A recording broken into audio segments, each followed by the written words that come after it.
Salut à tous, on se retrouve comme chaque semaine pour essayer de trouver, de décrypter les petits secrets qui étaient cachés dans l'épisode qu'on vient de voir du coup cette semaine, l'épisode 3 de Moon Knight.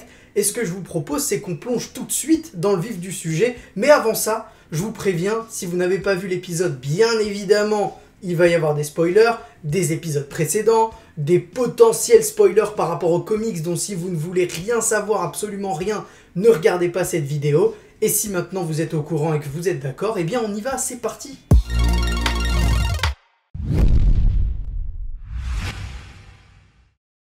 Et on commence tout de suite notre premier secret dévoilé, décrypté. Il concerne Layla. Vous voyez bien, au départ, elle est en train de se faire un faux passeport. Et quand elle est en train de discuter avec la personne qui lui prépare ce faux passeport, qui lui fait ce faux passeport, elle lui dit qu'elle était le petit scarabée de son père.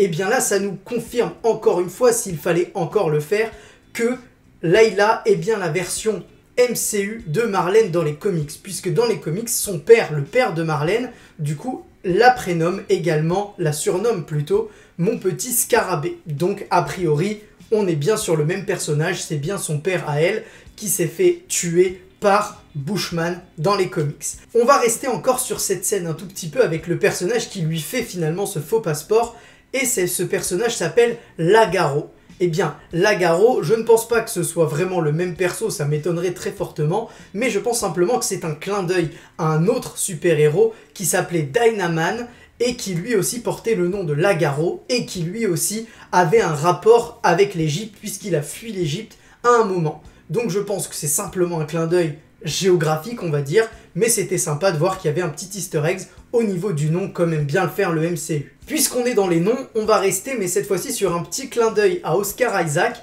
au moment où Mark Spector et Layla vont arriver finalement dans le lieu de vie de Midnight Man, donc Gaspard Ulliel, dans la série, elle va lui dire « Rappelle-toi, ton nom à toi pour ce soir, c'est Rufino Estrada ». Eh bien, Rufino Estrada, si on décompose un petit peu, on va juste prendre Estrada, c'est un des noms de famille d'Oscar Isaac. Nous, on le connaît comme étant Oscar Isaac, mais son nom est beaucoup plus long, et parmi ses nombreux noms, il y a Estrada. Je trouvais ça super cool. Un peu comme ce qu'ils avaient fait la dernière fois en lui mettant sa vraie date de naissance, le jour et le mois, mais pas l'année. Dans cet épisode, on a été encore une fois un peu plus plongé dans le côté mythologique, notamment avec l'Énéade, qu'on a vu, alors pas forcément au complet, mais qu'on a vu. Et là, ce qui est intéressant, il y a deux choses à relever. La première, j'ai bien aimé le clin d'œil, parce que dans l'épisode 1, quand Mark, enfin c'est Steven à ce moment-là, rencontre la petite fille au musée, qu'elle est en train de lui dire « mais il n'y a rien dans cette pyramide », et que finalement, là, dans cet épisode, lui rentre dans cette pyramide, et qu'il y a finalement l'Énéade, c'était sympa de voir que la petite fille pense qu'il n'y a rien, alors que finalement, il y a quand même des dieux à l'intérieur, enfin, les avatars de ces dieux. Et en parlant de ces avatars, de ces divinités égyptiennes, on nous parle à un moment de l'Overvoid. On nous fait comprendre eh bien, que ces dieux égyptiens-là ont décidé de ne pas interférer avec les humains, un peu comme Eternals d'ailleurs, et là, ils vivent finalement dans l'Overvoid. Eh bien, l'Overvoid, ce serait l'équivalent, grossièrement, de ce qu'est Asgard pour les divinités asgardiennes. Donc pour Thor, pour Odin, etc. Eh bien là, l'Overvoid, c'est pour les divinités égyptiennes chez Marvel, et on peut le voir apparaître notamment dans les comics Moon Knight. On va finir sur un truc cool concernant le scarabée qu'on a depuis le début de la saison finalement. Eh bien, sachez qu'il y a des chercheurs qui ont réussi à décrypter, qui auraient réussi à décrypter le message inscrit sur ce scarabée.